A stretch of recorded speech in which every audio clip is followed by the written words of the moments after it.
This is Oldecam. And this is Notaspringchick, and today we're going to be talking about the world's 10 worst dictators. Yeah, and the eight, you have to understand that 8 of the top 10 have one very important thing in common. Yeah, and this is from Parade Magazine. Yeah, they're all Muslim. By David Walensky. Yeah, and the other two, let's see, the other two are from China and Korea. So Well, first of all, it's like, why would we be concerned about who the world's 10 worst dictators are? Well, because soon they're all, well, actually 2 of them are already guessed and would be, okay, the China would be is already a guest. Soon, Kim Jong-il will be invited to the White House, and the other 8 of the list will all be guests of Barack Obama at the White House. So what makes a dictator a dictator? Basically, they dictate, it right? says ratings are based on human rights violation and suffering their leadership has caused and the amount of absolute power they wield. Sources include U.S. State Department, Human Rights Watch, Amnesty International, Reporters Without Borders. Actually, soon this will be, Barack Obama is actually going to make it very shortly.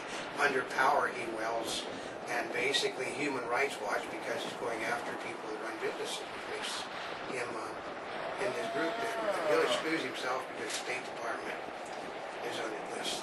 Okay, so these different countries and these leaders you hear in the news, but part of it is you probably didn't realize that they were this bad or why they should be in there. A lot of them, well, for example, the world's worst dictator is Robert Mugabe from Zimbabwe. Who the United States says, shame on you too. You do? That the United States will do absolutely nothing. They had a phony election. Even Jimmy Carter said it was a phony election. And all they did was say, shame on you. Oh, and he's been around for a long time. Well, he's 85 years old. So in this country, people are dying right and left, but it doesn't make any difference because, as I say, they're not dying here. And we got Omar al-Bashir of Sudan. Basically, the World Court wants him tried. What the United States and the World Court did, they're now forcing all the aid agencies out of Sudan, so now more people are going to die. So really, it's part one, the President of the United States. Oh, number 3, Kim Jong-il from North Korea. Yeah.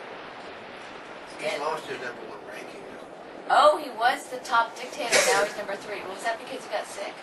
Yeah, because they don't know who's going to actually replace him. I think it's going to be one of his sons. But mainly he's there because he's got nuclear weapons and he will fire one. They said that the problem is that the people that are sort of loony with nuclear weapons are more than likely guaranteed they're going to fire. Well, that's one of the things, especially when one of these guys are on the dictator list and they've got nuclear weapons. That's when you really want to be concerned. Well, because their neighbors are terrified of them. It's just like, then we got Vanshu, Burma. Well, these people, 140,000 dead are missing from the cyclone. He wouldn't let help come into the country. Well, and most of these people, they're like, this guy's 76, other people were 85. Well, I've been to Burma. Burma was an absolutely beautiful country. Then what happened was, anybody, see if this sounds familiar, they had a problem with their businesses. They blamed the businesses for all of the problems. The government, the military then took over the country to help and crack down all the businesses. Now nobody wants to do business in Burma. Is that what happened? Yeah. That's how they came to power. And then we got number 5, which is King Abdullah of Saudi Arabia. Basically, there is no such thing as, there's no women have no rights in the country. I mean, if you want to go there as a woman, basically, you don't want to be there. In fact, probably as a female, you don't want to be in any of these countries. Yeah.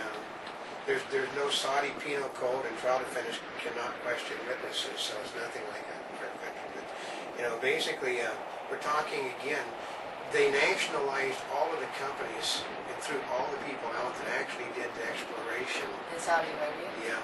Then they did it because the businesses were persecuting the people of Saudi Arabia, so they threw all the business people out and nationalized everything. So the wealthy have much, the other people. You see those guys walking around, in the desert with their camels? They didn't get a whole lot out of the wealthy, but the wealthy have shopping centers for them.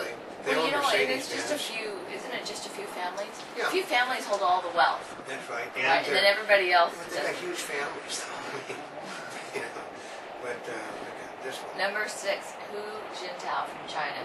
Now, him you have to be concerned about because Didn't they buy a lot of the U.S. Treasury? Well, yeah, basically the Treasury bonds? they're also going to try to sell our toxic house assets to them. So, Which means that they can actually be owning the homes that you live in. And they have, I love this, political or religious dissent can be held in re-education camps for up to 4 years without a trial. Well, actually, that's pretty good because they didn't used to give them trials. ooh. Well, you know, part of it is, you know, I've heard talks where they think India and China will be some of the world's next superpowers. Well, China is our #1 creditor, and basically they're putting the screws on us right now because our economy's tanking, and they're unhappy, which you can understand. The Chinese government was also part of the problem. They helped jack the cost of petroleum up to $150 a barrel, which caused the housing problem. They didn't realize that people were cooking the books on the housing. Well, because remember before, didn't they want to buy one of the fuel companies and the U.S. government wouldn't let them? Yeah, now they it's amazing how, did you remember that? They wanted to buy one of the fuel companies and... Yeah, and then we got Saudi Al Khamenei. From Iran. Yeah. Well, basically they're developing a nuclear weapon because God has anointed them to be the righteous holders of nuclear weapons in this world. aren't they some of the new best friends of the United States? Oh yeah, Mr. Obama says they know that. Basically, he's doing that. You're not going to become a part of the community unless you stop developing nuclear weapons. But don't worry, we're not going to tell you don't make nuclear weapons. You can make all you want. So that's our diplomacy is don't do that anymore. But you can continue to do it because we're not going to stop. Would they qualify as what they call a frenemy? You know, a friend that's an enemy? No, they don't even like us. Well, you know what? That's true. Okay, these countries don't like us. Okay, we're talking. We're extending olive branches out to them. We're talking of the group, of this entire group. Only China and Saudi Arabia actually like us. Do they really like us, or they just see us for investment purposes? The other companies wouldn't. The other companies just want to destroy us. They want to take all our money. There's a difference. They're like Jewish moneylenders. Well, you know how the Chinese are. Yeah. Okay, I get it. They're sort of like they're the Asian branch of the Jewish moneylending operation. But then we got number 8. I love this one. Asayas Afari. How for work? Eritrea. I don't even know where that is. No country. Basically, they're on the list because they won't cooperate with anti-terrorism effort. Meaning they breed terrorists in their country. So. Oh, now just so you know, because I know I'm ostracizing the name of the country is spelled Eritrea. Basically, it used to have a different name, and then they changed it to They changed it to a Muslim name which nobody can pronounce. Which means nobody knows where it is. Yeah, and then we got I love this. Gurbanguly Bermuhamedov. Basically, it's a combination of Russian, Muslim from Turkestan. Turkmenistan? Yeah. Basically, where's that? Is that near Turkey and Afghanistan? Basically, they used to be on our side until the Democrats got control. Oh, they were? Yeah. Until the Democrats took control, then he came to power. Now, he was not on the dictator list last year. Now he's on there, and he's been in power since 2006, so... Yeah, he's the youngest person in the bunch. Yeah, because most of these people, I mean, the guy from Eritrea is 63, but a lot of them are like 85, 79, 76.